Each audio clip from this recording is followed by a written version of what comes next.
Welcome to the Cover 2 podcast live from the OC Rock Radio Studio on a gloomy day here in Mission Viejo. I'm Nick Nenad. And I'm Jared Smith. And we are live right now. Cover 2 podcast. Jared, how was your weekend? It was great.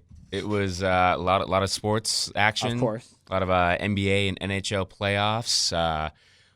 Friday night saw the Ducks come back from a 3-0 deficit in the third period and Sunday night win in overtime. And then Sunday night, I think they forgot that they had a game. No, yeah. What was it, like 6-0, 2 minutes in the second period? Yeah. I've never seen a blowout worse. No, I haven't either. I was actually pretty excited for that game, not being necessarily a true hockey fan, but I was like, you know what? I'm going to watch the game. I was at home. The Ducks had a chance to close it out and move on to the next round. And knowing their history of playing in Game 7s, you would have thought they would have come out with a little more intensity. You know what, though? They actually have a history of losing in game clinching Game 6s, too. So, like, they're notorious for doing that. They're notorious for putting themselves into Game 7, along with not being able to win in Game 7. And all of those games have been at home, too. I'm a little skeptical. Are they playing tonight? They're playing tonight. They are playing tonight. So if you're listening to the podcast version, maybe you think you're listening on Thursday, you already know the result of this game. You're listening live. Obviously, the game is tonight, Wednesday night. But no, it was a great weekend. Just watched a lot of sports. What about you? No, it was good. Pretty much the same thing. Didn't do much because I'm lazy. And I actually watched a lot of baseball this weekend. I don't know. Some of these NBA series are not too interesting to me, especially those ones that were sweeps. Yeah. And I just feel like, even watching the Cavs play more, I feel like Washington and Boston have less of a chance now to win. So I don't know. I just watched, for some reason, watched a lot of baseball this weekend. So ended up working, and of course the hockey too. I've been watching a lot of hockey too. Yes. Like Charles Barkley was saying if anybody heard him say, he was on Inside the NBA 2 days ago. Oh, I did. He was saying that he's watching the NHL playoffs in the studio because these NBA, and I agree with him. It's some of these NBA games. I think it was before last night. It was like 15 of 16 second round games were double-digit wins for the winning team. It's horrible. Ugh. So I'm not going to watch that. No, you know what I'm saying? And you wouldn't expect that in the second round of the playoffs. Well, especially with Washington and Boston necessarily too. Like, why are they blowing each other out? Washington went on that fantastic 26-0 run. Oh man, for them it's been about home court advantage. It has. I mean, the first 2 games in Boston, Washington, both games Washington actually had a lead, and in the second game Washington had at 2 different points in the game had 10-point leads, and they gave those away. So Washington looked all right. It's just they weren't able to finish, and then they were able to go home and kind of just blow Boston out in both games. I think the series that is probably interested me the most is the Houston Rockets and the San Antonio Spurs. Absolutely. I mean, Houston coming in the first game and completely blowing out the Spurs. I'm like, whoa, what's going on? I think everybody did that. Yeah, and then for the Spurs to obviously come back, win Game 2 and Game 3, and then Houston wins Game 4, and then last night, so that would be Tuesday night, the Spurs win with a great play from Manu Ginobili. So that has probably been the most interesting series for me. But no, I agree. I want to see a little more competitiveness, a little more kind of close matchups. Things come down to the wire, not these necessary blowout games. Because in the playoffs, that's not fun. The regular season, you can maybe expect it a little more, but in the playoffs, you want to see some close games. And I mean, you would think, who knows, in the East, it's probably not the toughest teams or the best opponents. I still think that the East is a little weaker than the West. So I think that's maybe why you have some of those blowout matchups. But, that's just me. It just doesn't make any sense that every game in the Boston-Washington series has been won by double digits. Like, you would have totally thought that at least one game would be, a good game. I think you're right about that. Even when they went to overtime in Game 2, it was still a 10-point win. So I don't know what's going on with that series. Obviously, Cleveland and Toronto series was a little bit of a dud. Toronto just did not show up most of that series and didn't even put in that good of an effort in the final game as well. So I don't know what's going on with them necessarily. That was another series that had a lot of blowouts in it. That was one of the few games in this. I think that might have been the only game, that Game 4, where they lost Toronto lost 109-102. That was one of the only games that had a non-blowout in it. Really? So yeah. But Toronto disappointed. What's your opinion on Toronto? Toronto, I think you hit it. You said disappointment, and that's kind of what they are because at the beginning of the year and even throughout the season and going into the playoffs, you're like, all right, this is Toronto's year. Maybe they're not going to make it to the finals, but I think a lot of people expected Toronto to put up a lot better fight than they did. Now, obviously, Kyle Lowry going down was a big blow for them. Not only was he an offensive threat, but he was one of the main guys that was going to be guarding Kyrie.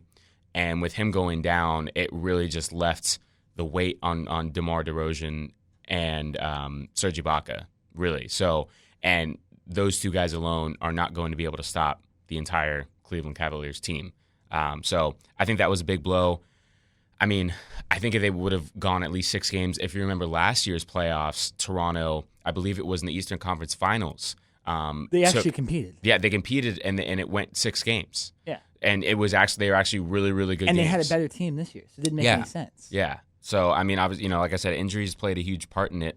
But, Cleveland is just on a roll right now. It's looking like a collision course and a rematch again of the Warriors and the Cavs. Oh, I know. And that's pretty much what it's about. It's the first time since I believe the late 80s or the early 90s that we've had 2 teams sweep their opponents in the first 2 rounds of the playoffs. Yeah, no, I know. And it's so funny because Cleveland had so much trouble with Indiana too. That was where maybe the rest. We were talking about this off before we started. Maybe the rest really did help them. That was I don't know. They probably gave them like 6-7 days off. The rest they got after Game 4 when they won in Indiana and swept the Pacers. Looked like it helped them because they came out and they were a different team against Toronto. I mean, I remember even saying to myself after Game 1, I was like, "The series is over. Yeah. They're gonna sweep. They're gonna get swept." And I came on the podcast and said, "Oh, I think it's going 5," but realistically, I was like, "Yeah, they're probably getting swept, unless something crazy happens." But yeah, it didn't help losing Kyle Lowry, for sure. What do you think Toronto has to do though to really start competing? Do you think they should sign back Ibaka, or do you think they should kind of go after somebody else? I like Ibaka. I do too. I think he does multiple different things for you. He can obviously play defense. He's a big shot blocker. Offensively, he's worked on his 3-point game. So he's always had that mid-range game, especially in Oklahoma City. But he's worked on his 3-point shot, which has gotten much better. I think his versatility, I would definitely want him back. It came out, I believe it was the day after Toronto lost, that Kyle Lowry is going to opt out of his contract. So he wants to go somewhere else. He's chasing the ring at this point. So they're definitely going to need another point guard, someone to come in and lead the team, because even though at times DeMar DeRozan comes in and kind of handles the ball, that's not his main priority. He's more of a 2 or a 3. Yeah. So I think they need a solid point guard, and I think they need better depth. In the playoffs, even though the roster's kind of trimmed down and you really only see teams playing 7, 8 guys, maybe 9 guys if you're super deep like the Spurs. But I think they need more depth, because once Toronto goes to their bench, I think that's when Cleveland really capitalizes. Because with Cleveland, the great thing about them is because they have LeBron, Kyrie, Kevin Love, what they can do is, if they want it, they can sit 2 out of the 3. So one of their stars is always on the court. Now, it's usually always either Kyrie or LeBron, but at least one of them is always on the court. And when Toronto goes to their bench, it's like, what are you going to do? Okay, DeMar goes and sits down. Serge Ibaka is not going to be the main offensive threat. Like, yeah, he can score, but you're gonna run the offense through Serge? I don't think so. You know what I mean? With Cleveland, it's like, okay, let's sit LeBron, but we still have Kyrie that can come in, or we have Kevin Love, or you know what I mean? It's like, I think they have more options. So I think Toronto just needs to get better depth, and I think that will help them. Maybe not in the regular season next year, but I think for the playoffs. Well, they'll make the playoffs, of course. Yeah. The thing with Lowry, though, and this is interesting. Lowry has continually not shown up in the playoffs. If I'm Toronto, I'm not necessarily just giving him the max deal. Oh no, he said he's opting out. Well, he's opting out. But what I'm saying is, if I'm Toronto, do I really want to give him the max deal? Like, is he really the guy for the future that's going to lead them to a championship? I don't know. It might be a blessing in disguise that he leaves, because I think DeRozan really stepped up this playoffs. I'm not going to put the blame on DeMar DeRozan this playoffs, but Lowry just, I don't know. He doesn't show up, and then he gets hurt this year.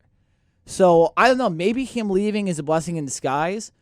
People talk about the Clippers having to blow it up or give away some of their players. I think Toronto giving away and letting go Lowry more, that's really more the word to use.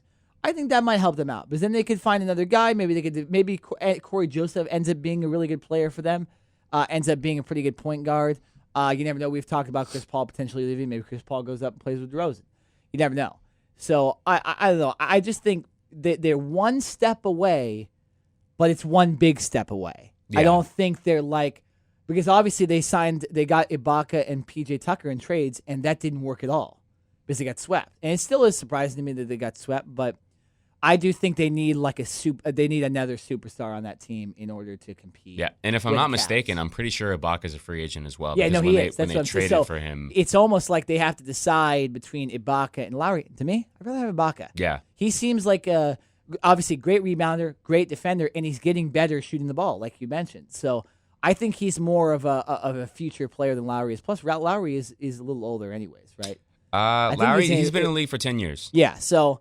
Now that could be he could be 29, but still, Sure. I think he's a little older. I think you don't give him a guy like that the 5-year max that hasn't really shown up in the playoffs. Yeah, I'm looking at Larry's stats right now, and in the regular season this year, he averaged just over 22 points a game. He's fantastic. In the playoffs, he was down to 15. That's what I'm saying. So, and I bet you if you could somehow look at the last 2 or 3 years in the playoffs, it's not that good either. Yeah. It's around the same thing, probably even worse. He actually did play a little better this time around. And like I said, I mean, he hasn't been able to, fight off that injury bug, so that plays a factor. But, you have to be available, and you need to come up bigger than 15 points in the playoffs to win. So, I think because you're not going to – he's supposed to be one of their stars, and he's not doing it. Yeah, no, I think we're both in agreement on that.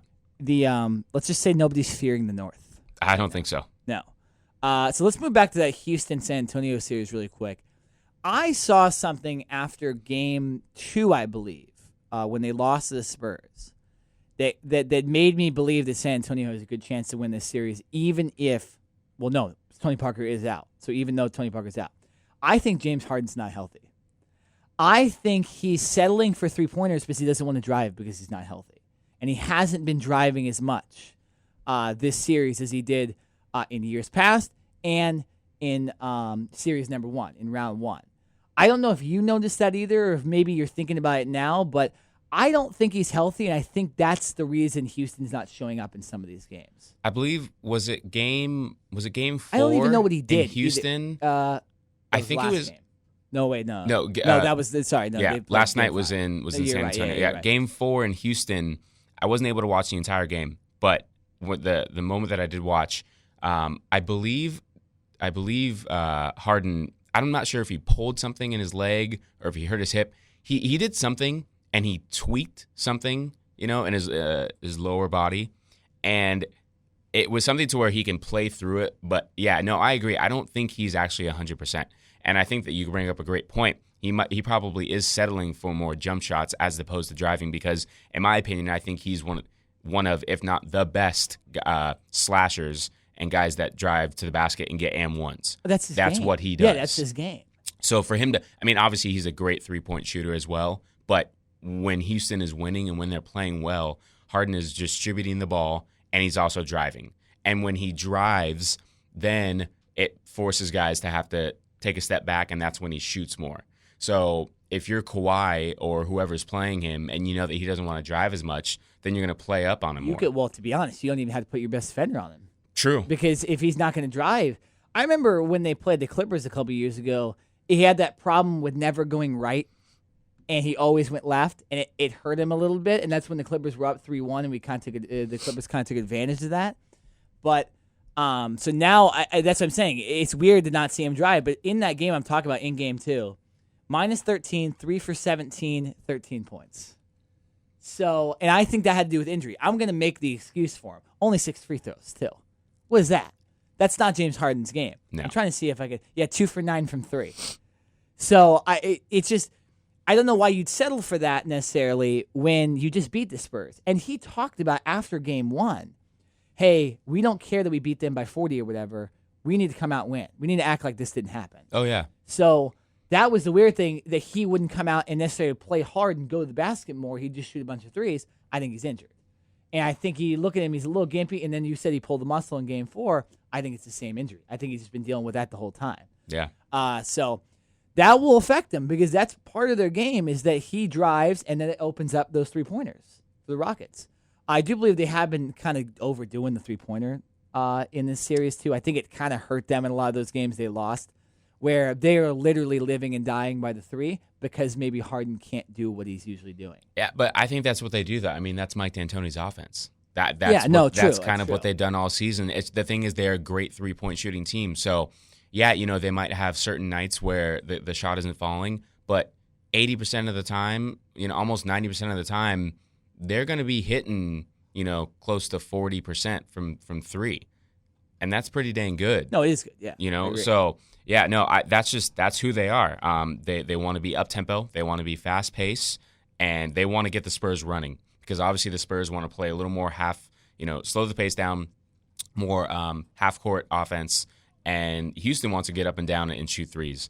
Maybe it's not the exact 7-second offense that D'Antoni, used to run or whatever, but they want to push this Spurs team because the Spurs are a little older. Really, other than Kawhi and maybe Aldridge, Pau Gasol, Manu Ginobili, that they're kind of an older team. So, but obviously the Spurs after game 1, they've made adjustments, which they always do, and which is why Pop is so great, and they've been able to get themselves back into this series. And with the help of defense, I mean, take the lead. holding the Rockets to, either under 100 or 107 points, I think is pretty dang good. Seems impossible. Because the Rockets easily can put up 115, 120. So I think the Spurs have done a great. Well, and here's the thing with the way the series has gone. The Rockets have scored 126 and 125 in the games they've won. Yep. And I'm trying to see where game 5 is. But they scored 96 and 92 when they lost in game 3 and game 2. Do you have game 5 up? What was the score of that game? Yeah, game 5 was 110, 107. It was OT. Yeah, so a little different. But still geared toward the Spurs, them not scoring a lot. Yep. So I'll give my take just on what I think will happen. I do think the Rockets will cause a game 7. I just think and Kawhi got a little injured at the end of that game too, at game 5. I think the Rockets, they'll start hitting their threes again. They'll come back. They'll win that next game. I think it's too many injuries right now piling up for the Spurs, at least for this next game. If Kawhi can get a little healthier, might change my mind. But for right now, I think the Rockets go that and win and go to game 7. And then it's a crapshoot. I have no idea who wins a game 7. I agree with you. I think it's even tough to pick this game 6, to be honest. Yeah, I think Houston wins game 6 only because Kawhi got injured. Now, they said he hurt his ankle and his knee. Yeah. And Greg Popovich sat him out for the overtime. But Kawhi came out and said he's playing game 6. It's the playoffs. You're going to suck it up. You're going to play. Of course he's going to play. I'm not sure how. I mean, Harden hasn't taken a game off either. I don't know how healthy he's going to be, but he's going to give it a shot. I don't think it's going to be enough, especially when, obviously, for the great offensive player that he is, but, to try to guard James Harden on a bum knee and ankle, I don't think that's going to be a good two matchup. Injured guys battling each other out. Going That's who you do the matchup. But, hey, that's the way the playoffs are. You're going to have guys get hurt, no matter who it is. And that's the grind of the playoffs. It doesn't happen for the Warriors ever, but it seems to happen to every other team in the league. But so that happens, and you got to fight through it. And I think both these teams will fight through. I think both these games will be close and be good games too. Yes. And I think what you just said with Kawhi being hurt, I think that will hurt their late game, the Spurs' late game kind of heroics, because I think he's been kind of their whole team late in the game. Oh, he has, especially with besides Parker being Manu's out. block, but that's on defense and not really on offense. So I just think that will definitely hurt them. I think Harden is a little healthier than he was earlier in the series, and he is driving more. But I don't know. The Rockets could also just miss every 3 they take, too. So well, that's what happens when you live and die by it. It's a tough series to pick. Yeah. I will say, I'm looking right now, and Game 6 is going to be on Thursday, which is tomorrow, if you're listening in live, and Game 7 is on Sunday. so the teams will get an extra day off. That would be perfect. So I think that's going to help, obviously, Kawhi and Harden. The Spurs are the home team, right? Yes. So game 6 is in another Houston. reason just to add that they'll probably win this game. Game 7 is back in San Antonio on Sunday. So an extra day of rest that helps everyone. But I think it does go to Game 7, and I think San Antonio closes it out. Definitely. We'll take a quick break here. On the other side, we're going to talk more about the Cavs and Warriors kind of going into the next rounds and what we think teams had to do to stop them. Also, Jared heard a rumor from Kendrick Perkins that's really interesting that we'll talk about if it actually could happen. We'll leave that. You tune in, listen on the other side of that break for that interesting Kendrick Perkins quote about Westbrook and Durant. We'll be right back on the Cover 2 podcast. The night that Russ actually broke the record, I had text KD the next day. He was talking about something, and he sent me a text and was like, "Hey man, me and Russ had a nice conversation yesterday." Man. Well, the media don't even know nothing about it, but I just let it be known that they back on talking terms. You know what I mean? So that's good. The differences aside, and I wouldn't be surprised if KD make a little run. I wouldn't be surprised if he go back to Oklahoma because, in my opinion, I don't think Russ going nowhere. Blah, blah, blah, blah, blah, blah, blah, blah. I mean, that's not boring. This team continued to fight. I think the way this team was fought, throughout this entire series, I think it was good basketball. They continued to execute their offense. They continued to compete on the defensive end. That was just my opinion. I don't expect everybody's opinion to be the same as mine. I think Cleveland's been playing great basketball. You watch them, it's been amazing. And then you watch other teams that they're playing against, not so much. So moving on, getting some rest, how important is that?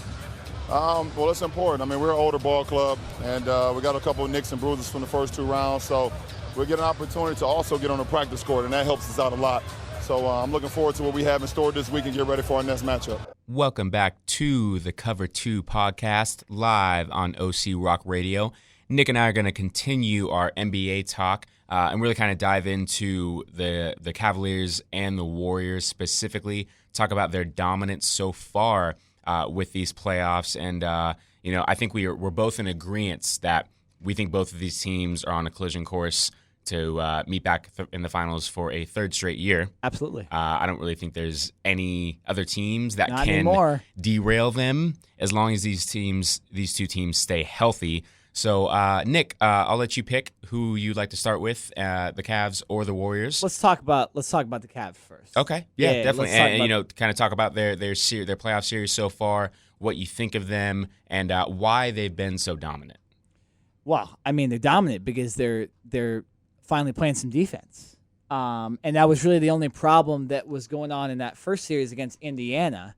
Like I mentioned before in the first segment, I think the break definitely helped them too, getting that break. But that's what happens when you sweep, you get rewarded. So, and when you have a better record than everybody else in the conference except for Boston, you get to play easier teams. I heard Draymond Green complain about that they have an easier schedule. Well, that's what you get when you win or when you're a top seed. It's not the East's fault. It's not the Cavs' fault that the bottom of the East is not really playoff teams, but still you had to deal with it. And the Cavs are taking care of it by sweeping both ways through. Now I do think if they were playing better teams, they would have had to play a Boston or Washington in the second round. I think it would have been different because Toronto just obviously didn't show up, but I do think it would be different. But they're taking advantage of the easier matchups they're getting, and they're winning. It's not like I remember a couple of years ago, I think when the Warriors won the finals, a lot of people complained about that they had an easy route because a lot of the point guards were out that they played, and that they didn't have to play the Clippers that year in the playoffs. But I don't know. They could have an easy matchup, but they're taking advantage of it, and I think it's because they're playing good defense. Do you think that maybe having too much rest is a bad thing? Not for the Cavs, because it just look what they did. Because not only did Toronto not show up, but the Cavs showed up. So it was not going to work for Toronto. They have talent, so they stayed in some games. But oh man, LeBron was another beast in this playoffs. He was a different animal He kind of went to finals form in this series, which is always fun to watch. It's the only reason I watched this series after it was down 2-0, or after Cavs went up 2-0. But it's just that perfect storm right now for the Cavs. They have LeBron at his top point. You have Kyrie and Kevin Love healthy. You have pretty much the rest of the team healthy. And they're finally figuring out that, hey, if we play defense, these games won't be as hard. So I think, like we said, they're on a collision course to make the finals. I do think they'll beat either Washington or Boston. We were thinking about that last week, saying, oh, this might be a tough series, but Cavs showed us up. They showed that they were the real deal again this year, and that finals match should be interesting. What is your take on the Cavs? Yeah, no, it really starts and ends with LeBron. He's really playing lights out. He's averaging 34 points a game, 9 rebounds and 7 assists. He is really not single-handedly, because definitely Kyrie, Kevin Love, Tristan Thompson, the rest of that team is helping. But LeBron is proving, hey guys, I think right now he's the MVP of the playoffs, in my opinion. Yeah, I think for what he's doing for his team as a whole. He's really putting them on his back and saying, hey, guys, listen, I don't care who we're playing. We're going to come out. We're going to dominate. We are going to try to sweep every team, get to the finals, and just dominate. So, no, maybe I didn't necessarily see them sweeping Toronto. I thought Toronto was going to be able to get at least one game at home in Toronto, which they weren't able to do because Cleveland was just so dominant. But no, when talking about rest, I do agree with you. I think for Cleveland, it does actually help them because I think their roster is a little bit older. When we talk about the Warriors in a minute, I think it actually will hurt the Warriors. I think the Warriors are a team that needs to continue to play and not have as much rest. The thing I will say about all of these teams and a good thing with rest in the playoffs is that in the regular season, you talk to almost any player or any coach or any team for that matter, and the teams don't really get a whole lot of practice time during the regular season. There's obviously a lot of traveling going on. You might have a couple days off in between, but a lot of times the guys are resting, getting rehab work done. They're not actually, practicing for a few hours a day, going over plays and stuff. It's just more. Yeah, it's not like hockey where they have a morning skate every morning. Yeah, basketball's not that way. So I think for Cleveland, especially going from the first round matchup where they swept Indiana, but Indiana gave them some trouble, and then they just completely dominated Toronto. I think it was because Cleveland was able to get a couple actual practices in. And they, like I said, you don't get to do that in the regular season. So they were able to kind of gel, not only rest, but, work on some new plays and really come together a little more. And I think that's what helped them in the series. Well, and I don't know if he said it after the first series or when they swept Toronto. I believe LeBron James said something along the lines of all week, I can't wait to get in practice. Yeah. I believe he even said something like now, I'm not 100% on that. If we find the quote, we'll put it for the people listening in the podcast version. We'll put it before one of our segments like we usually do. So we'll try to find that just to see if he's actually said it. But so if he's really, that's what he's thinking. He's like, okay, we need to sweep so we can get some practice time. And obviously I think it helped them against Toronto. And it will help them even more against Boston and Washington, who are just battling the hell out of that series right now and really, taking a toll on each other. I see that. I can see that series going 7 as well. But Toronto. I keep saying Toronto. Cleveland's just sitting back and going, okay, so now we're just sitting here. We're getting to practice. We're getting to watch all their games. We're getting free tape. From TNT, and we're gonna sit here and we're gonna wait. And I even heard that they were watching Warriors tape too already. Oh yeah, why not? Yeah, and look ahead a little bit. Now you don't like delve into it. But, to be honest, dive into they it. Probably did though. Yeah, but you're looking at, if you're Cleveland, you're saying, okay, listen, we know we're going to be able to go up against Washington or Boston. Now, I do think that it will be more of a series. I don't think there's going to be a sweep. Either way, I think Washington and or Boston will be able to get 2 games. I think that series would go 6. But no, if you're Cleveland, that's the smart thing to do. Is you want to be prepared, and especially with Golden State, the way that they can shoot. They're a better shooting team than, in my personal opinion, than Houston is. So, yeah, no, I think you always have to be looking ahead and focusing on that end prize, which is a championship, because more than likely you're going to have to go through Golden State. Here's another thing I really liked about this series for Cleveland. If you look at the scores in the games, very consistent play throughout, or at least consistent scores. First game 116-105. Second game 125-103. Next game 115-94, and next game 109-102. They're around that 100 range on defense every single time, which is going to win you games most of the time if you can score in the 115s and the 120s. So they just consistently beat down Toronto until obviously that last game. Toronto backs against the wall, going to play harder, but still, it was good to see consistency because that was not at all what they did against Indiana. No, they didn't show consistency at all, and they should have lost 2 of those games. Yeah. So that's good for it. Cavs are looking good. I changed my mind about them from even last week. They are impressing me, and it's making me want to watch the finals even more. Let's move on. No, I'm really. Can we just jump to the finals? Well, that's what I want to do. Before we jump to the finals, let's jump to Golden State. Let's talk about Golden State. Yeah. Like that transition. That was a good transition. That was good. I like that. I like that. Yeah. Now this series, I mean, if you're the Clippers, I think you have to be pissed because you're just saying. Even bring up the Clippers to be honest. No, but seriously, if you're the Clippers, you're saying really like we got whooped because they probably would have grabbed a game or two. Yeah, possibly, but we lost to the Jazz, who looked a hell of a lot better against the Clippers than they did against Golden State. I mean, it's like the Jazz. I mean, yeah, when Utah went home, they were able to at least stay in the game a little more. But the first 2 games in Golden State, it's like. Now, the scores aren't necessarily as bad. The first game, Golden State won 106-94. No, but they were killing them at all points of all of those games. Yeah, it's just like, Utah, where were you guys? Yeah, like what happened?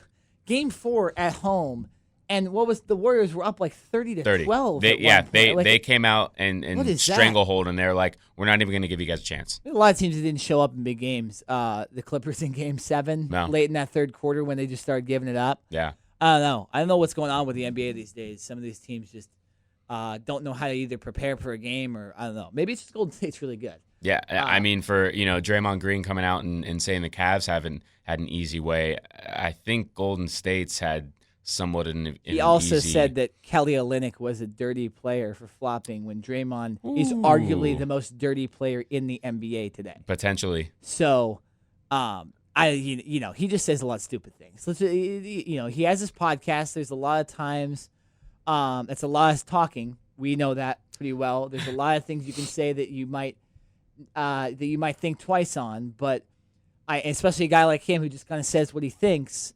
He says a lot of things, so I don't really take a lot of his comments too seriously. I mean, they compared him to Charles Barkley the other day, and he tried to act like it was an insult. So he's a little difficult to listen to sometimes as far as like analysis of his teams. Yeah. But, back to the series. It actually looks like it's raining outside now, outside the studio. It's a rare rainy day here in California. California and Orange County. Yeah. We're not used to this. No, we're not used to this. It's rare. I actually had to stop podcast because I can see it's raining outside. Wow. Drizzling. It's not bad. Yeah, But see, I that's just know what I have happens to walk with us. a pretty far way after this podcast to get back to my car. With us SoCal people, we when rain comes, we're going to be stereotypical for the next 2 yeah, minutes. we are. We stop everything. No, and so this might hurt nightlife.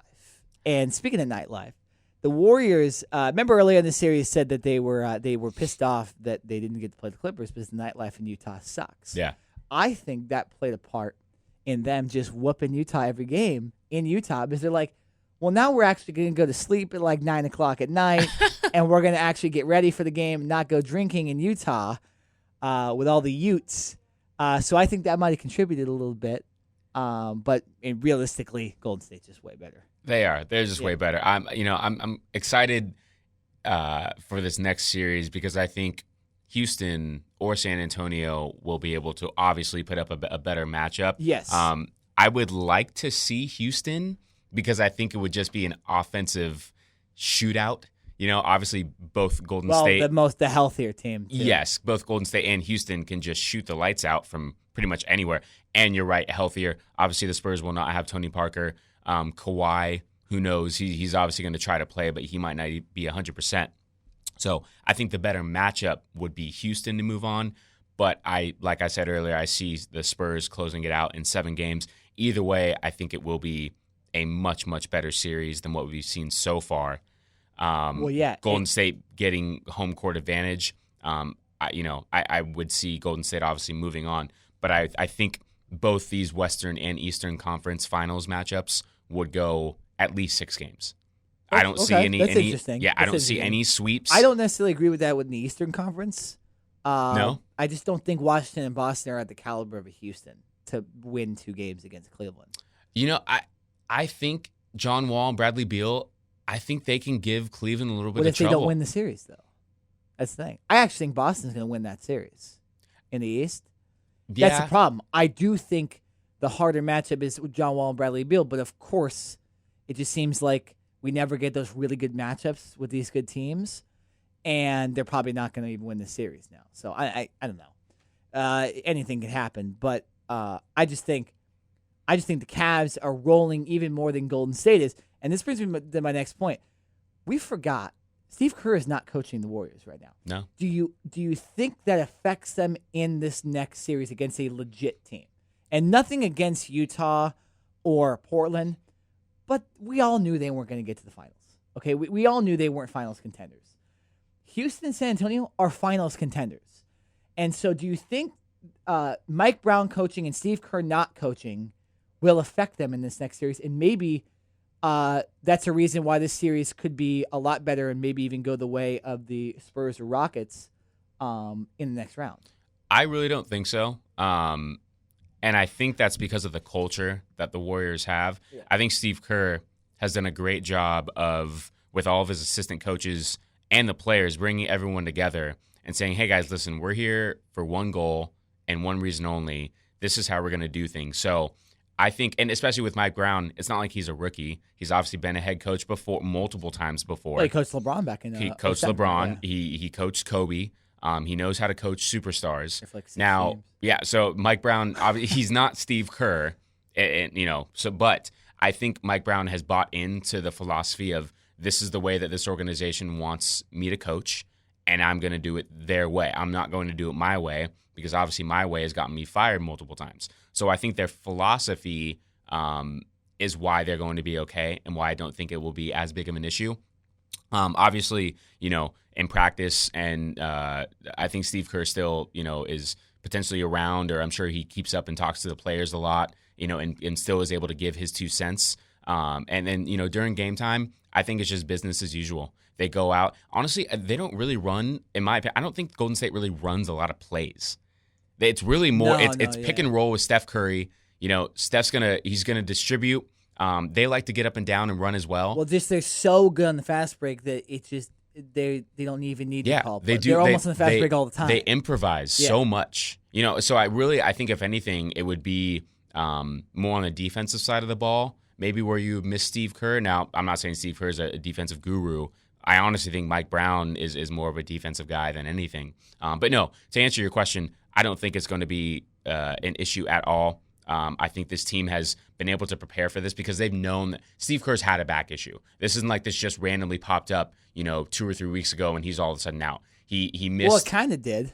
He missed time last year, and then I believe was at the beginning of this year that he had to miss a couple games as well. So I mean, this isn't the first time that they've had to have one of their assistant coaches come in and be the guy. Now in the playoffs, obviously, that sucks, and that's not what they wanted. But they've done this before. So I think they know the routine. They know how to handle it.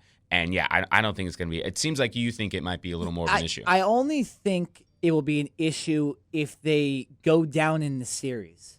I think if they lose game 1 or if they somehow go down 0-2, which I doubt will happen, but if they go – more realistically, they go down 0-1 or go down 2-1, I think that's where, you don't have that – if Steve Kerr is, in fact, not with the team right now at all – I think you don't have that voice, that Steve Kerr voice to kind of explain to them, hey, don't worry about it. We're still a really good team, because I think these teams, like the Spurs and Rockets, are not going to play games with the Warriors anymore, especially with the addition of Durant. I think these teams are going to go 110%, put all of what they have on the table to try to somehow beat Golden State, because Golden State is the best team in the NBA. No questions asked. Really, you think they're clearly the favorites over the Cavs? I would pick the I would pick the Warriors almost in 5 against the Cavs. If they play like they've been playing against Utah. And I can't. The game they played against Portland in Game 4, the entire first quarter, I was like, if they play like this, they will not lose another game in this playoffs, because all 4 superstars were hitting on every part of their game. So that obviously won't happen. I do think the Warriors are the best team in the thing, but I do think that one knock is if Steve Kerr can't be there. And if you don't have that veteran voice, your head coach's voice. Mike Brown is not the head coach. He's only been there a year. Luke Walton was a little different because he'd been there for a while. But I just think if Kerr's not there, if they start losing in the series, I think it might affect them a little bit. I still don't think they'll lose the series, but it'll make it interesting, and there's that chance they lose the series if for some reason their heads aren't in it. And I think that one way their heads aren't in it is because Steve Kerr is not there. That's all I'm saying. Okay. I don't think it will necessarily happen. I think if they lose significant games in the series, I think it could happen. No, I agree. It's a valid point. I just, like I said, I think their philosophy as a whole, And I agree. And that's why I really, their entire organization is fantastic.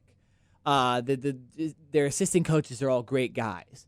They bring on guys like Willie Green, the former shooting guard for the Clippers and the Atlanta Hawks.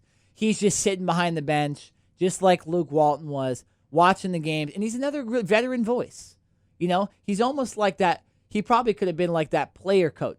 He still could have played for the team and then been that coach. So they got a lot of good coaching staff there. And I think Mike Brown's a part of that. But I just think because he's so new necessarily to the system, I think that could affect them a little bit. But I don't want to put too much on that. I'm not saying the Warriors are going to be affected by this. I'm just saying if they start losing games in this series, that is the way maybe their psyche gets knocked off. But so let's move on.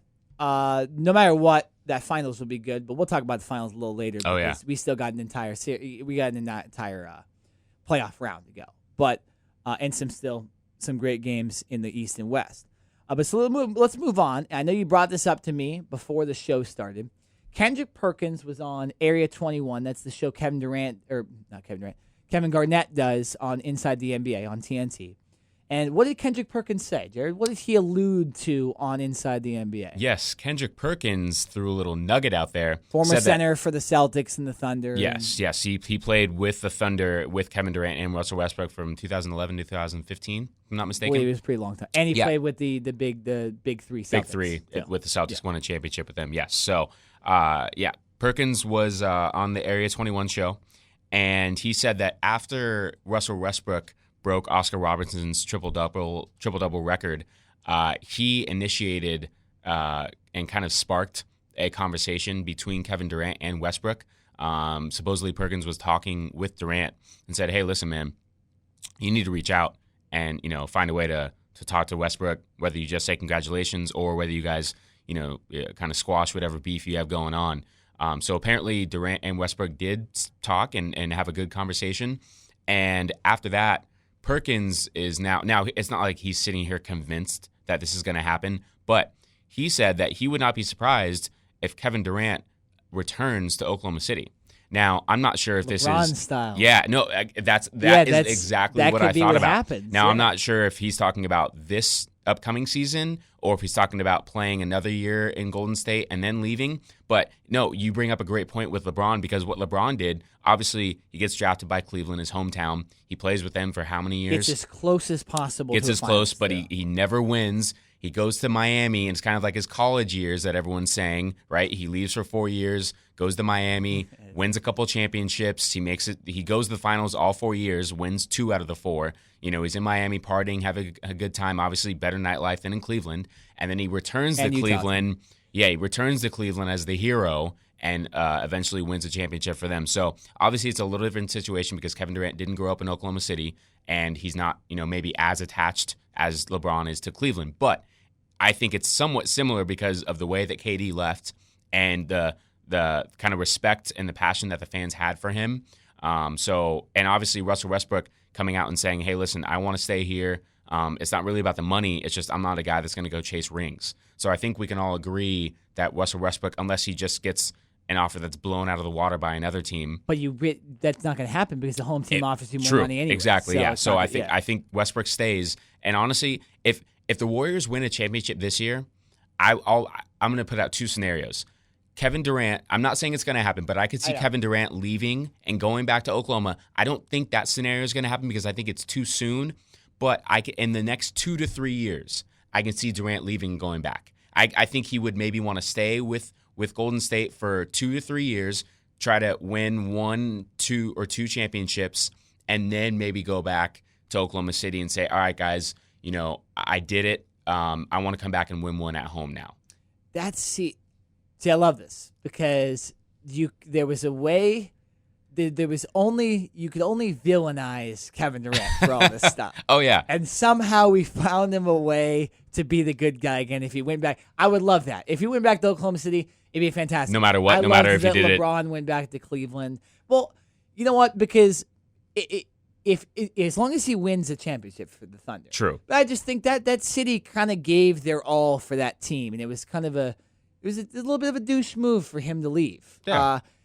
Not really a little bit; it was a lot. And so, I think if it would happen, I think doesn't he have a 2-year contract with Golden State?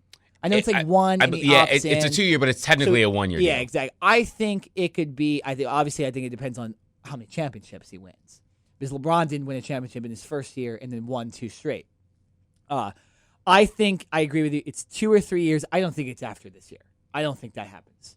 I think it would be. I don't know. I don't think he'd want to screw 2 teams back-to-back years. No. So I think you play with Golden State. Plus, I think it would probably help out Golden State anyways to probably relieve that contract in the next couple of years. They're obviously going to have to give Steph the max, $40 million a year or whatever. They'll probably give Draymond a good contract too. Probably give Clay. So they can obviously win without Durant. I think if they want to improve their bench ever in the future, I think they're going to have to get rid of one of those big 4, obviously. Yeah. I think it would be perfect if Durant were to come back to the Thunder. It's good, though. It's good to see them on speaking terms because although you like the rivalries, it was like an awkward rivalry. It was like, well, Russ just doesn't talk about him at all, and Durant, they had the All-Star game thing, and that was cool, but that was really just for this year. Like you said, Westbrook got his whole thing, proved that he could be a leader of a team somewhat, got eliminated in the first round, but I think Westbrook now is realizing a little bit, okay, I have no chance of winning a championship unless I have another superstar. No, he needs that superstar is Durant. True. Yeah, he needs a star. And if I'm Westbrook, I don't blame him for not wanting to reach out or not wanting to talk to Durant. Absolutely. Yeah, no, there's nothing wrong with it. But I think now he's realizing, I think this playoff series humbled him because he was super tired and he wasn't, he was playing amazing, but he couldn't win. I think he knows I need that extra guy and I can't do it by myself. Yeah. So this is cool, though. It would be great if Durant went back to the Thunder. It would make more parity in the NBA, too, because I really dislike having the Warriors, the super teams. It's because Cleveland does it. Cleveland does it in a different way. They kind of LeBron came back and they developed Kyrie and they traded. So it was a little different than winning a championship, than barely losing a championship, and adding the second, third best player in the NBA to your team. So I would love it. I would think it'd be really cool if he came back, and I actually could see it happening too. It's not a I can't. I think idea. we're both in agreement that 2 to 3 years down the road we can see it happening. Not necessarily right now. Perkins is a guy that's not going to make this stuff up either. No, I think he doesn't talk a lot either. So for him to say this, it's almost more validation than if someone like Westbrook said it, who says stuff all the time, or a guy like Draymond says it, who's talking all the time. Kendrick doesn't do interviews that often, so for him to say it, I think it's a big deal. Agreed. Yeah. So we'll take a quick break. On the other side of the break, we're going to play another edition of Do You Care? And we're going to be talking about baseball, talk about hockey, talk about even boxing. Maybe some boxing news. Hey. Big fight going to be happening in September. We'll talk about on Do You Care? And many other things. We'll be right back on the Cover 2 podcast. Obviously, I'm extremely embarrassed by my actions. I apologize to my teammates, to the Mets organization, to the Wilpons, to, all the way down to the Mets fans for doing what I did. And yes, I was out on Friday night, past curfew. I did play golf Saturday morning, and I put myself in a bad place to be ready for showing up for a ball game that is my responsibility. I take full blame for that, and I've apologized to my teammates. I've apologized to the coaches, and I'm doing everything in my power so that that never happens again. Final seconds tick down. Peugeot fires and scores. So for the first time since 2007, the Ottawa Senators are on their way to the Eastern Conference Final. Oh, it's going to be bombs away. I mean, look at their records. Look at their fighting style. Everybody knows it. Stephen A. Smith knows it. Max Kellerman knows it. I mean, this is the fight that everybody wanted to see, and now I made it happen. So there's no excuse whatsoever. I mean, this fight here will be the biggest fight, the best fight that people can watch. Cover 2 podcast back live in the OC Rock Radio. It is time for Do You Care? Do you care? Do you care? Nick, always very excited to I'm get excited. this part of the segment started. It looks like crap outside, but it's good in the studio right It's okay. now. We're Because dry. We're it's dry time in for here. We're talking about sports. We are dry, yeah. It's a good day as long as we can talk about sports. No leaks. None that we don't know about. I know you all are worried out there about us. I'm looking around. Yeah, we are okay, everyone. Let's jump right into it. Nick, do you care that Triple G and Canelo Alvarez will fight September 16th? I do care. This is the best boxing match that will be promoted since Mayweather and Pacquiao. And I believe this will be a way better fight than Mayweather and Pacquiao because there's no baggage hanging over these guys like those guys were. So I cannot wait. Triple G and Canelo, you can argue with me on this, but I do believe they're the best 2 boxers in the world right now. I actually believe both are better than Mayweather too, even if Mayweather was still boxing. But that's another whole topic. But I think this will be a great fight. I know it happens in Vegas, and September 16th is Mexican Independence Day, too. So imagine big support for Canelo Alvarez for that fight. But it should be a good one. If I had to pick right now, I'd pick Triple G to win the fight. That's more biased than it is actual, like, knowing who the better fighter is necessarily. But I know he trains in Big Bear. I know the guy works really hard, and he's a good guy, too. So I see him being focused going into that fight and really looking good going into that fight. And I can't wait. It's a big boxing match. You don't get to see a lot of big boxing matches anymore, and this is going to be one of them. So it should be interesting. Jared. Do you care that the Mayweather-McGregor fight is now in doubt because of the Canelo Triple G fight?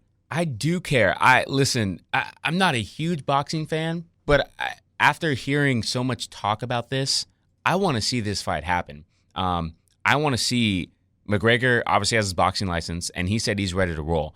I want to see if Mayweather can get in the ring and if he's going to do what he did with Pacquiao, where he's just going to dance around and pretty much just, wait for the time to go down and try to tire out McGregor, or if he's actually going to try to fight him, and if we're going to see some real blows and punches. So it's a fight that I want to see happen. I think the fans want to see it happen. I think both of these guys would make millions of dollars. There's a lot of money to go around. I'm surprised that with the amount of money that is potentially going to be thrown at this, I don't know how a deal has not happened already. I think it's just, I don't know. I think it's really dumb on both parts for them to not get a deal going. Just get it done. Yeah. And really, this is on Mayweather. Mayweather's the one that retired. Mayweather's the one that said, hey, I'll come back out of retirement and fight you. I think Mayweather needs to say, hey, listen, regardless of how much money he wants, I think he needs to make it somewhat fair for McGregor, because McGregor, even though he's going to make more money than he's probably ever made in his life off of this one fight, he's not going to do this for peanuts. Mayweather's not going to make $100 million while McGregor makes 10. So they need to come to somewhat of an agreement on that. But if they can do that, this fight needs to happen. Who knows? Do it sometime around that September 16th date. Maybe do it before. Yeah, after, because the Triple G Canelo fight literally took the arena that they were supposed to be. Exactly. In. So who knows? Maybe you do it. A month after or something like that. Who knows? I don't really care when they do it. I just think that it's something. Do it in LA. Yeah. I think it's something that needs to happen and should happen. Nick, do you care that the Senators are moving on to the Eastern Conference Finals? No, I do feel bad for Henrik Lundqvist. The guy just cannot win a cup. I don't know what it is. The Rangers have been good enough in the past. Last time they were close, they lost to the Kings, who were a better team that year. But I don't know. Just these goalies in the East, it's Carey Price and Henrik Lundqvist. just cannot find a way to even get in the finals either, which is it's tough for them. They're arguably the 2 best goalies in the league, and they just cannot get to the finals.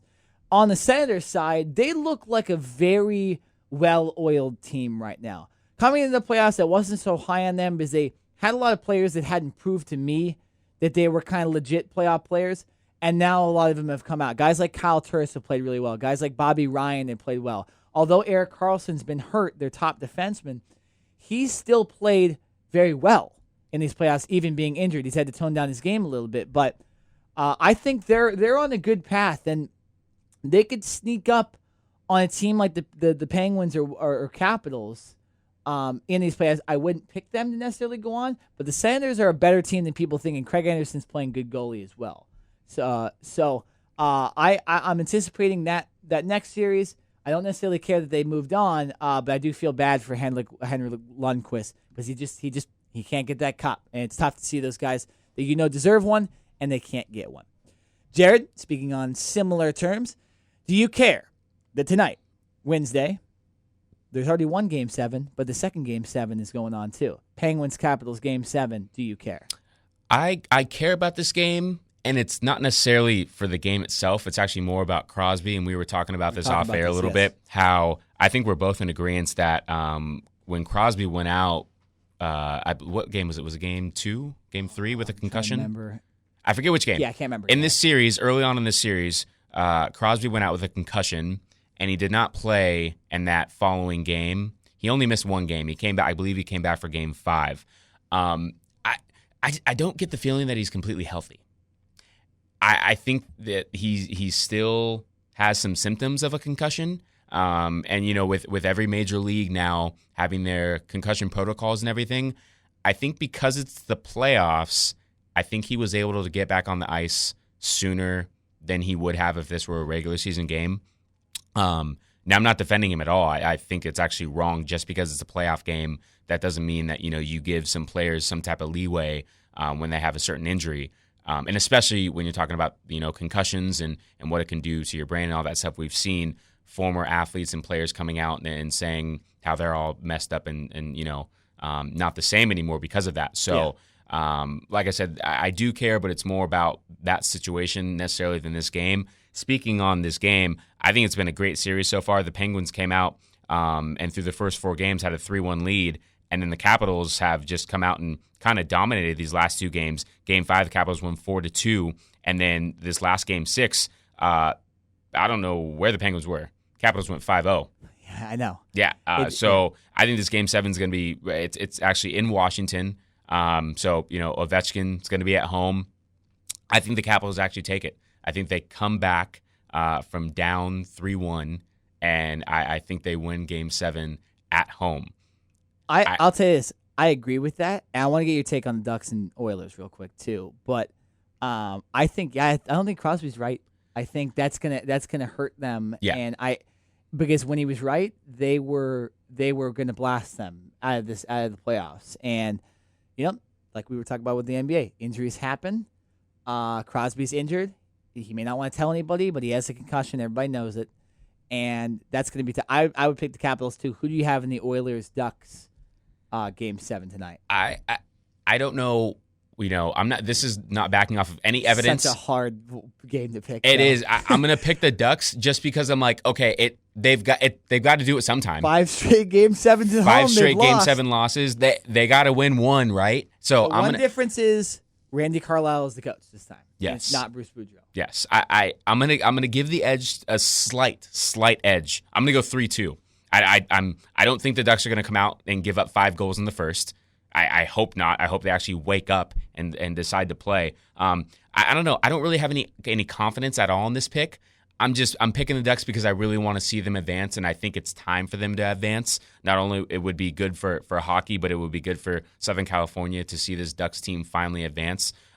So I'm picking the Ducks, but like I said, I don't have any confidence in this pick. I don't really know why. I'm rolling with the Ducks. I'm the same exact way. I'm going to pick it 3-1. I think the addition of Randy Carlyle as the new head coach will change it. I said this when they were when we did the picks, the predictions for the playoffs. I said I think Carlisle's a big difference, although I didn't expect him to be down 6-0, 22 minutes into the game in Game 6. But from what I heard from the players, they kind of just threw it out of their mind and didn't care after the game, which is good. No repercussions from any of the fights that happened at the end of the game, too. So I think the Ducks will win 3-1 with an empty net goal. That's why I'm saying it's a 2-goal game. But it's not good when the day that the Ducks are supposed to play in Game 7 at home, they're supposed to break this curse, that it's raining in Orange County. So maybe that's an omen. I'm going to go that I think it hasn't been raining the last couple of years when they've been in Game 7, so maybe it's a change. Nick is really fired up about this rain, by the way. May 10th, also, for some, I heard this today. My mom actually told me about this, that today is supposed to be a change for the good for a lot of people. Today, May 10th. I don't know what it is. I don't know what the significance is, but today is supposed to be a change for the good. So, Ducks, that would work for them. There you go. If it doesn't happen, whatever I just said didn't. We're giving all the love to the Ducks here. Absolutely. Yeah. See? No, exactly. Hometown team, get it done. Yeah, get it done. Yeah. Nick, do you care that the Aaron Hernandez murder conviction has been thrown out by a Massachusetts judge? No, because I expected it, and I heard this was going to happen a couple weeks ago. Like I said on Twitter and other social media, I personally think that money should go to because I believe his family's getting a certain amount of money for this, and they actually released the note finally, and the note he wrote to his wife was along the lines of "You're going to get rich." So he did. There is speculation that he did commit suicide because he wanted his family to have money. I still think that money should go to the family of Odin Lloyd. Because why should Hernandez's family have it when he killed Lloyd? I don't care because I expected this to happen. Interesting development in the case, but to be honest, if I never heard about Aaron Hernandez again, I would be fine. So I'll leave it at that. Jared, final question. This is a good one too. Do you care that Matt Harvey got suspended by the Mets? I do care. I'm glad he got suspended. If I were the manager or had any type of authority for this organization, I would want to suspend him for like a week, or I would want to suspend him for like at least 2 starts. Because obviously he plays every 5 days. It's got to be significant. So it's not just you suspend him for 3 games. So what if he's not pitching for any of those 3 games? That I don't think that hurts him at all. I think he needs to be suspended for at least 2 starts. And really hurt him. This is just a childish move. You are a professional athlete getting paid millions and millions of dollars. And listen, you want to go out on Cinco de Mayo and have a great time with your friends? That's fantastic.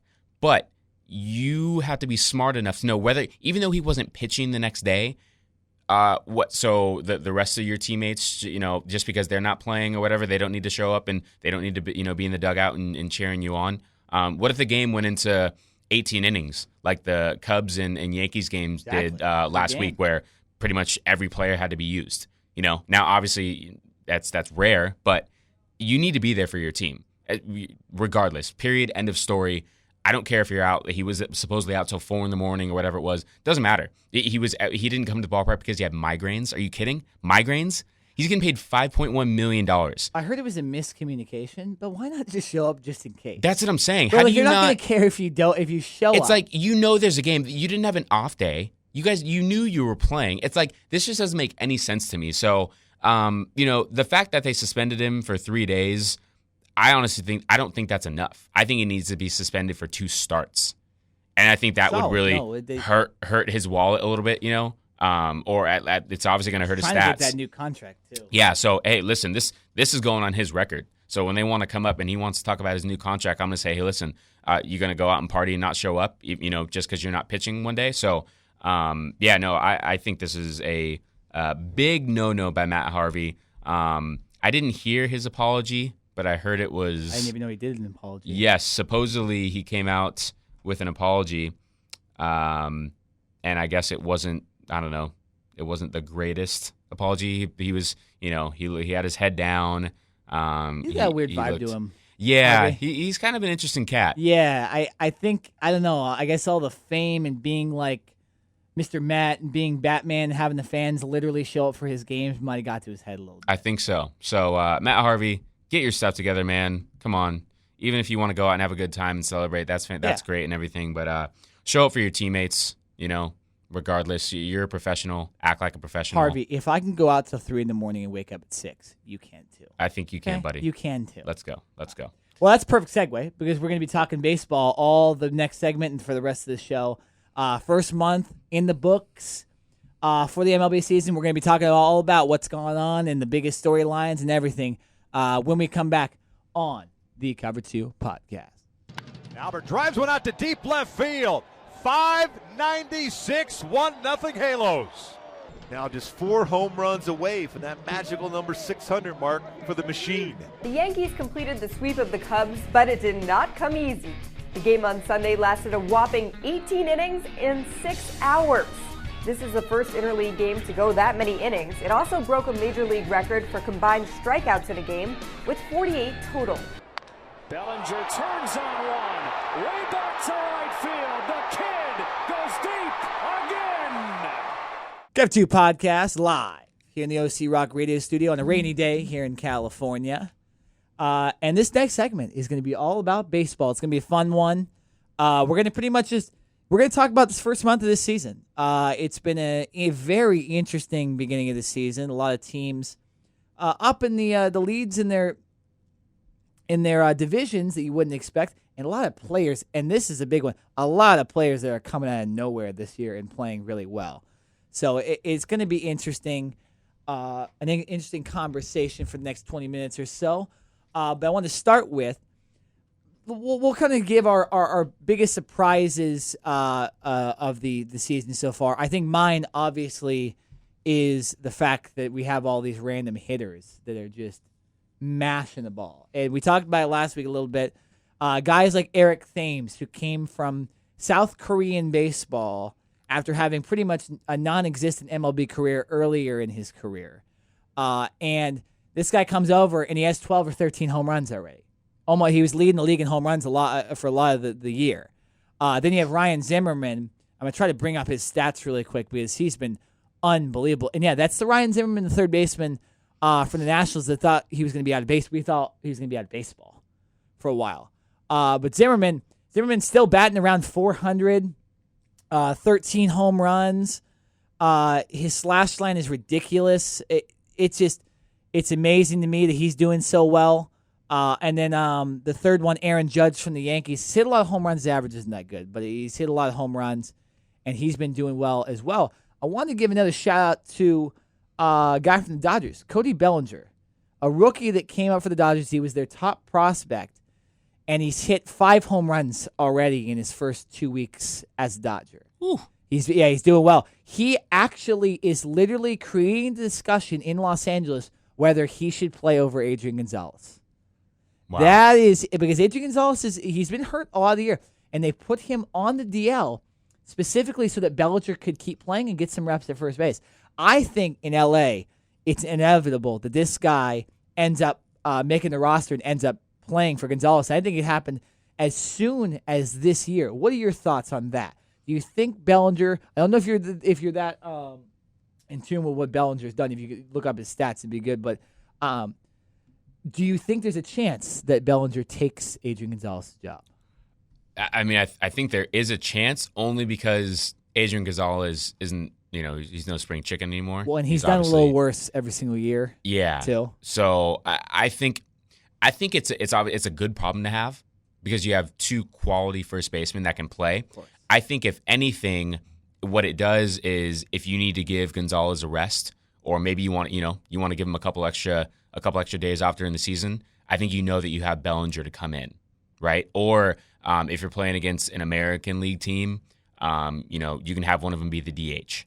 So I think it just gives you options, and I think it's a great thing for the Dodgers to be dealing with right now. Now, it's still relatively early, so I'm not going to put the crown on this guy and say that he's Adrian Gonzalez's successor. But, I mean, the way that he's played so far, he's making a strong case to continue to get more and more playing time, which, like I said, will, I think, only help this team moving forward depth-wise. Well, and when he initially got called up, he was just going to play he was playing for Jock Peterson. Because Jock Peterson went down, and they didn't really have a guy that could play center field, and they needed an extra outfielder, so they brought him up. Hey, let's give the Rook a couple games under his belt, and then we'll send him down. Even Dave Roberts, up until 2 days before he was supposed to be sent down, was still saying, yep, he's being sent down. He then decided to hit 3 home runs in those next 2 games. And the Dodgers had to change their mind. So instead, they brought back Jock, and they put Adrian Gonzalez on the DL so that that Bellinger could still play. So Bellinger's still playing the outfield a little bit, but now he's playing a lot of first base because they don't really have a first baseman. But now an interesting development happened in last night's game, in Tuesday's game. They were playing the Pirates, and Julio Urias had a no-hitter going into the 7th inning.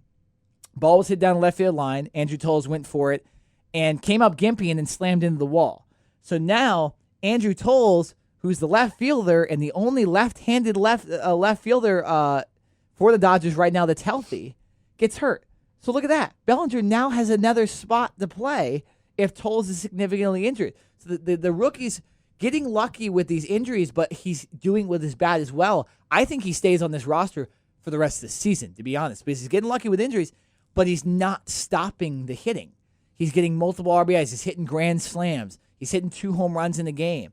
He's really doing well. It's creating an interesting thing in LA, but like I said, never a bad thing when you have too much talent. No, not at all. And the Dodgers have prided themselves on building a roster that has all this talent to where they don't have to worry about when anybody gets injured, besides maybe a Clayton Kershaw. Yeah, depth and utility. Can you play a second position? Can you play it well? You know what I mean? Can you come in one day, play first base, then first base, and then next game come out and play outfield? Exactly. I think that's only going to help him and keep him up. And besides Kershaw, their entire starting rotation's on the DL. Like if you were to take Kershaw out of the rotation, who the guys would be? They're all in the DL, and it doesn't matter. They're still winning games. Sounds like the Angels. They're 19-14. Sounds like the Angels. They're actually doing better. So I don't know. It just seems like it works out a lot for the Dodgers because they do this thing with the so much depth on the roster because they never have to worry about one certain guy going down. Last year they lost Kershaw for 2 months, still won the division. So good for them. But it creates an interesting narrative in LA. But I want to get your take on the hitters, though. We were talking about the hitters earlier: Thames, Zimmerman, and Judge. What do you think's going on, and why do you think the league hasn't figured out these 3 guys yet? Because I just don't think there is a lot of tape on these players yet. I think that's a big thing coming up in this, especially with baseball. To my knowledge, when you're a rookie coming up and they don't have, pitchers don't have a whole lot of tape on you, I think it's easier to kind of have a fast start. I think once a pitcher, especially a solid pitcher like a Kershaw or someone with experience, can sit and really read, and read a batter and say, okay, this is what he likes to swing at. These are his tendencies. Then I think it gets tougher and tougher. But right now, looking at Aaron Judge, by the way, I think I have to disagree with you. His batting average is .317. That's pretty damn good. I remember you said his batting average was a little bad. Somebody else than this batting. Yeah, no, 317, leading the Yankees. Leading the Yankees in homers with 13 and RBIs with 28. He's having a monster year so far. Not to mention that he is a monster, sitting at 6'7", 282, bigger than most NFL people or most NFL players. So no, he's having a fantastic year, and I think that's really what it is. Like I said, a lot of these young guys are coming in. There's not a whole lot of tape on them. I think as the season goes on, more towards the second half, I think you're going to see them maybe hit somewhat of a slump because teams are going to be able to game plan for these guys a little more, and maybe figure out, okay, we're not going to throw him inside fastballs anymore. We're only going to throw him change-ups away, or something like that. So. We'll see. But, right now it's a heck of a start. And I think it's only great for baseball. No, absolutely. We mentioned this, I think, in the beginning when we were doing our entire baseball podcast. But I think it's great that there's so much young talent right now going on in the majors. I love it. I think it's only going to set up for, success in the future. And, baseball is definitely heading in the right direction. So I want to play this game next. And I want you to pull up the standings. And I want both of us to give our most surprising team and most disappointing team so far in this first month because it's pretty significant. I'll start. Most disappointing team is San Francisco Giants. They're 11-23, a -69 run differential, and they lose Bumgarner because they let Bumgarner go on the ATV. I don't know what's going on with this team. The hitting, ever since like halfway through last year, has been atrocious for the Giants. It's the same hitters, but I guess they're kind of finally realizing that they're not as good a hitters as everyone thought they were, and the league is kind of, you were just saying how the league needs to figure these guys out. I think the league finally figured out the Giants hitters, but I don't know. I mean, I don't see them making the playoffs anymore. Bumgarner being out, that hurts it too, but I even think with Bumgarner in it, they'd still be disappointing. So that's my most disappointing team. The team I'm most surprised about is it's the Yankees. Because I don't understand how their starting pitching is having them have a 21-10 record. Now, their run differential is plus 56, so obviously they're hitting, which will help. But I just don't think that will last. They're surprising me at 21-10 and essentially in first place in the AL East with Baltimore. They're a half game back. But they're definitely most surprising. They're also 12-3 at home. That's surprising too. Although you expect the team to be pretty good at home, to only lose 3 games the whole season so far at home, that's impressive. So most impressive team is the Yankees. Most disappointing team is the Giants. Jared, who are your 2 teams? I want to agree with you with the Yankees, but I guess I'll try and pick another team for most impressive. Okay. Yeah, no, I mean 21-10 record right now. Leading. I didn't think that they would be able to be keeping up with Boston to this point so far. I think I have to. You didn't say Colorado, did you? No, I did not say Colorado. I think I have to put Colorado up there. I mean, they're 8 games above 500 right now. I think it's somewhat solid. Yeah, no. The thing is with Colorado, 2 teams with no pitching. 2 teams with no pitching, and then yet when Colorado, when they're playing at home, I think the amount of runs that they're able to produce because of that ballpark. I think some of their stats are a little inflated, but right now. They're sitting second just behind the Washington Nationals, who are just pretty much on fire. Yeah, in the entire NL. Yeah, and first place in the NL West. Yeah, so that would probably have to be my surprise team as far as who's playing well. A team that I don't think is playing as well, who I thought would be playing a little better, is the Cubs.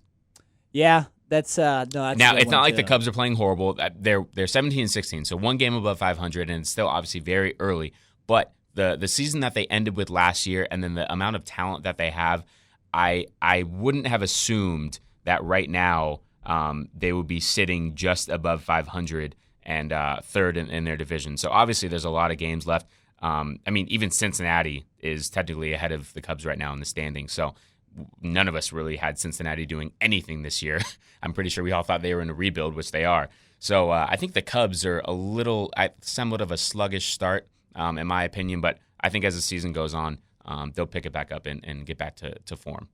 Yeah, no, I'll give you another disappointing team, the Texas Rangers. They're 14-20, last place in the AL West, and it's because of their hitting, and it's actually I've been hearing a lot of stuff. It's Adrian Beltre not being in the lineup, and there's a lot of guys with horrible batting averages. I'll give you an example. Mike Napoli has played 32 games, 164 batting average. Rougned Odor, 193. Joey Gallo, 205. Jonathan Lucroy is known for his average, batting 214. Carlos Gomez, 226. I could keep going because the best batting average is 294. They don't have one guy batting 300 this year. So that's surprising because I actually think that's their strength. I think their strength is their hitting, and their hitting's not doing it, and that's why they're losing. So that hitting has been disappointing to me. The pitching will come for Texas, but I don't know. I mean, when Joey Gallo's leading you in home runs and RBIs, you probably have a problem because he's not supposed to be groomed just so quickly yet. But that's another disappointing team for me. Just want to get that out there. A little shot in the AL West team as an Angel fan. Yeah, no, and even talking about the Angels right now, they're sitting second in the West behind Houston, who's obviously kind of far ahead. But the Angels 1 game below 500, and what did we talk about at the beginning of the year? When we were doing, I think we said we had conflicting views on the Angels. We did. We said the pitching had to stay healthy. The pitching had to stay healthy, and what have they not done? They have not done that, and my prediction still looks better because I said they were going to be wild cards. So. It does, and I said the pitching had to stay healthy too. Right now, Skaggs is on the DL. Garrett Richards is on the DL. I have a feeling Garrett Richards is going to miss the whole year too. It's just the guy can't stay healthy, and you know what? I still am not. Surgery, I'm still not sold that he's going to be, the ace for this team moving forward. I'm not sure that his command will ever get there. Just watching a few of his early starts this year, he's got this. He's got the arm, and he can definitely get it up there in the high 90s. But his accuracy and his ball placement, I'm not certain that it's always going to be there. In the 7th and the 8th innings, when you're only up 1 run and you need to get a guy out, and you need to throw a strike, I'm not so confident that he's always going to be able to make that pitch. Well, I think at times he's very sporadic, and you don't always know what you're going to get from him. Yeah, he was always one of those guys that was like on the cusp of being an ace, and then he was an absolute ace for the Angels the year he got hurt too. And actually, I if I'm not mistaken, that might have been the year that they made the playoffs too, and that they like the last time they made the playoffs. I'm not 100% sure on that. It was when he broke his leg at first base, and I thought I was saying, oh, Gary Richards would have pitched in the playoffs. They might have won a game against Kansas City. They might have actually won the series. But ever since then, with the injury, and you're right, it might be the injury that's causing it, but you're right, he hasn't been nearly as good of a pitcher as he was the year he broke his leg. Not at all. And the Angels have still been managing this all with Mike Trout and that's a good being out for the last 4 games. Exactly. Yeah, Mike Trout hasn't played the last couple games. Tight hamstring. They've gone 2-2, so not too good, but they're not allowed. The pitching's done well. The pitching is not allowing too many runs per game. For what they're the for most what they they've allowed have, in the game in those 4 games is 5. Yeah, for what they have, I think their pitching is doing very well. And I was just actually reading that Doug Fister, he's been working out for several teams, and he's apparently close to signing. So I'm not sure if it's with the Angels or one of them. Yesterday too. Yeah. So I mean, I don't know. Is that a big deal? Is it? I think it's some type of insurance, maybe.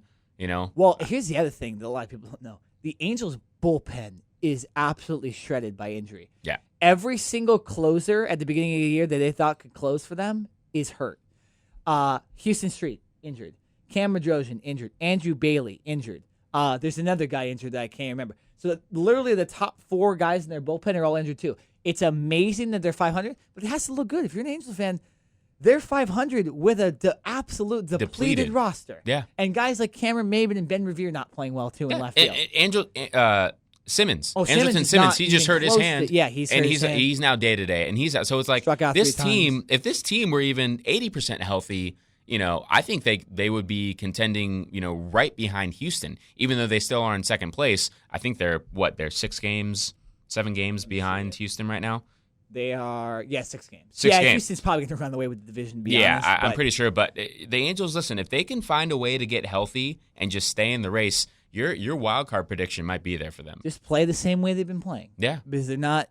Yesterday they hit a lot of home runs. Yesterday, that's not going to be. Pujols looks like he's healthy too, which is nice for them. Oh yeah. They're going to need it, especially if Trout's going to be out for any type of significant. I saw an update on my phone that said Trout more likely is going to play today, but they said that yesterday too. So. But you know what? I'm not rushing that back. By the way. No, there's no way I'm rushing that. I mean, overall, as like an organization, you don't want to push the guy to get it. No, it's way too early in the season to rush him back. Hamstrings are tricky. They feel good one day, the next day they don't. So I do not rush him back at all. If he says he's good to go, I slowly ease him back in. Maybe have him just be the DH for a couple games. Then maybe get him back into the outfield. But the worst thing that can happen is you want to rush him back, before the All-Star break, and then he's out for 2 to 3 months. I think if they get, I absolutely agree with that. But I think if they get some of those starters back and just pitch, just pitch average. Just don't pitch bad like they have in the past. And you get because the bullpen really I was high on earlier in the season. I really like Bedrosian, Bailey, and I think Houston Street will come back and be way better than he was last year. So I think if they get that bullpen back, because the bullpen, they would have a winning record right now, and they'd be way closer to Houston if the bullpen hadn't blown the last couple games because of these injuries. So put a little blame on them for some of those losses, but it's interesting. The Angels, we were talking about surprising teams. That's a surprising team. They should not be as high as they are because of their injuries. I would expect them to be a lot worse because this happened to them last year, and they didn't play well at all. So interesting development for sure on that. So I want to let's end this segment. Let's talk about, you mentioned this earlier, Cubs and Yankees, 18 innings. I saw 3 pitchers pinch hit in that game, and it was, I think the game ended at like 1:30 in the morning. Does this make you think because I'm more of a baseball purist because I play baseball my whole life. So I'm more of a baseball purist. But this make you think that there needs to be a change of the extra inning rules in regular season, playoffs, all that, so that these games for no reason end up kind of causing these players to be out late night, and then in fact both teams had to travel to another city and play the next day. Yeah. So do you think there needs to be a change in the extra innings? I don't. Okay. I'm not necessarily a fan of ties. Okay. Regardless, what about like putting runners on first and second? No, I'm not a fan of that either. Listen, I think you just need to play the game fair. What happens? Okay, you put a guy on first. The batter comes up, hits a shot line drive out to the gap, and the outfielder bobbles the ball. And because he bobbles it, you got a fast guy on first, and he's able to make it all the way around. When really the batter would have probably only gone to second, maybe third, but the inning would still be alive. I don't know. I don't know if that necessarily makes sense to you. I don't think it makes sense, helping a team in the later innings. Now, listen, I understand it. 1:30 in the morning, guys shouldn't be playing. The game should be way over by then. But it's not like it happens all the time. It happens a few times a year. Normally, it's not like the diehard fans hate it. They got 2 games out of that. They played 18. That's technically 2 full games, right? Yeah. So. No, I think you play the game and you play it fair and square, and whoever wins, wins. And the thing that I would say is somewhat of an issue is if you do have to use like your entire bullpen, and maybe you even have to use a couple starters. Yeah. I think then that hurts you, especially if you have to play the next day. Then I think it's more about the after effects. So maybe the next day or the day after, your roster's kind of depleted. So then you're waiting for that day off. So I think that would be the only thing that I would be a little skeptical of is the after effects. But as far as the actual game and going into extra innings, let him play, whether it goes 10 innings or whether it goes 18 innings. I think you just let him play it out. Yeah, I'm not opposed to, even though I said I was baseball purist, but that was kind of a way to kind of surprise you on this. I actually do think they should make a change, not early in the season, but later in the season. I think maybe after the trade deadline, you change the rules to where when the pennant race is really kind of starting, you're not having an unfair advantage of a team going late into the night. Because my thing is, if hockey can adapt, if football can adapt some of its overtime rules, why can't the MLB adapt and change a little bit of their rules as well? I think when you bring up hockey and football, those two sports are a lot more physical, and there's way more risk of injury as compared to baseball, where obviously but they found a way to win the game, not even end in ties though. NHL specifically, not because the NFL still lets ties, but the NHL specifically, they go, not only did they create the overtime period and then the shootout just to make the game end, but now they made it 3-on-3. So they're continually adapting, and that's been a sport that's been around since the 1800s as well. So it's not like baseball is the only one that's been around for all this long time. Hockey was too, and even soccer's changed some of its rules. And you wouldn't think a sport like that would change its rules too. So I think maybe after the trade deadline, or even just go in September, you go, okay, now in September when the rosters get called up, we're also going to change the rules after the 10th inning. Put the guys on first and second. Try to end these games so that arms aren't being used and pennant races aren't being affected by a starter having to be used because their game went longer. True. So I think maybe just change it in September, because I just think baseball can be progressive, but they don't have to keep all their rules the same. I know they're trying to speed up the game. I don't mind the late inning game. I think most people don't really mind the late inning game. It's just more baseball for you to watch late at night. A live game. But I do think eventually they're going to need to change it because, especially with the arm issues now, I don't think it's right for Jake Arrieta to have to come into a game in the 17th inning when he's been preparing for a certain day the whole week. So that's just my only thought. I don't think they should do it right now. I think early in the season, let it happen. Maybe when the pennant races start and games really do matter, have it happen then. So it's interesting though. And those debates always happen win these long extra inning games. It may have happened even more this week because the game was on ESPN and True. Sports Center. More viewers. Showed up Yeah. And they can't talk about basketball and football as much. So, Yeah. The bottom line for me is I'm not a fan of ties at all. No, I don't want. No, I am not really- saying I want a tie at all. I really I'm do just not like saying seeing ties. That's why I said the first and second rule. Yeah. Because we saw it in the World Baseball Classic, and that was really fun to watch. Now that was different because they literally had the same arms because the MLB would be up in arms. No pun intended. If they would have those pitchers going to the 18th inning. But I thought it was fun. It was that way the NHL changed their 3-on-3 rules. The hockey's way more fun to watch in overtime. I think it'd be very interesting in September. Not the playoffs. Keep the playoffs the same, but September to really make those pennant races stand out. Okay. I think that'd be really cool. Okay. But it's that time of the podcast, Jared. It's time for our final thoughts. Yes, sir. So do you want to start or do you want... Yeah, I'll take the reins. So my final thought is actually going back to hockey. And speaking of Game 7s tonight, I know Nick and I kind of went a little in depth on the Ducks and the Edmonton series playing tonight, Game 7 at home in Anaheim. Neither of us have any confidence in the Ducks winning, but we actually both picked them to win. Why? We really cannot give a great reason. It's just we're homers and we would like to see the Ducks win. I would like to see Bernier in goal, and I don't want to see Gibson unless Bernier gives up 3 goals. That's a hot take. What I'm saying is in Game 6, in Game 5, after the Ducks had that miraculous comeback overtime victory, and then you have Game 6 where the Ducks didn't even show up. And you know what? I won't say this. The Ducks' defense was not great, but Gibson was absolutely atrocious. I've never played hockey in my life. I can barely even skate, and I could have stopped 2 or 3 of those goals, okay? I'm sorry. Gibson was atrocious. He does not deserve to start Game 7. No, and he hasn't looked good in he didn't look good in Game 5 either. No. He has this weird thing about him where he doesn't get up very quickly after. There will be like a scramble near the net or a puck will go behind the net, and he gets up super slow. And so a lot of times he makes these incredible saves. It's only because he was lazy in the net before. So I don't know. I haven't been that high on Bernier. I remember when the last couple of years I've been saying, hey, play the other guy because Gibson, there's just something to look at about him. I like Bernier. He was a Kings guy. He came up behind Jonathan Quick with Bill Renford, great goaltender coach. Yeah, he also played for Tampa Bay. Well, Tampa Bay, and he was the starting goalie with Toronto as well. But I think I agree with you. I think Bernier should start that game as well. Yeah, I think Bernier, it's really not so much on what Bernier has done necessarily. I think it's what Gibson has done to hurt himself.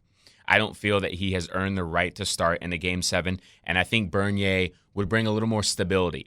Now, I do think that Gibson is actually a better player overall. Yes, yeah. But like I said, I think Bernier brings a little more stability for this game. I think it's just more in Gibson's head right now. Yes, and I think it will settle down the Ducks' defense a little more. With, you know what I mean? I think they're going to say, okay, we've got Bernier in there. Maybe he gives up a goal. Maybe he gives up 2 goals. But I think we're a little more secure on the back end with Bernier in there as compared to with Gibson. It's like he either gives up a shutout or he gives up 5 goals. It's kind of one or the other, and it's a roller coaster. And in a Game 7, I don't think you can have that. I take the stability over Gibson. This in happens Game 7. every year for the Ducks. 2 things. They get into Game 7 at home and they don't win. They lose Game 6 and they can't figure out who their starting goalie is. Every single year. Might be because of John Gibson. You never know. So my final thought, and wait for it. Finally, The Rock has come back to the presidential race. Oh, boy. Potentially, Dwayne The Rock Johnson now is seriously considering running for president. I think it'd be interesting. I'm a wrestling fan, so I think The Rock's a great guy, great public speaker. Don't know how well he'd do in office necessarily, but just wanted to shout that out there. Shout out to The Rock for actually even thinking about it, because that's a tough job. I'd never want to do that job, being president, and for The Rock to want to do it, all for him. I still think he's too busy doing movies, but good for you, Rock. Good for you, Dwayne. Dwayne's a good guy. So all respect to him. And if he does it, you never know. Could be next. It could be the best president of all time. So you never know. If Trump can do it, I think anyone can do it. If Trump can do it, The Rock can do it. But so that's podcast for today. As you can hear Enter Salmon, I cannot because I don't have headphones on. So Jared can relate it. It's actually playing. It is. But, sounds good. That's the end of the podcast. We'll be back next week, scheduled time. We're going to keep trying to do these things on Wednesday live. And we're going to keep doing them on LC Rock Radio. It's a rainy day here, Jared. I'm now going to have to walk across a very far way to get my car on. Run. I'm going to have to run with my hood on and all that stuff. So that's podcast today for Nick Neinan. I'm Jared Smith. This has been the Cover 2 Podcast.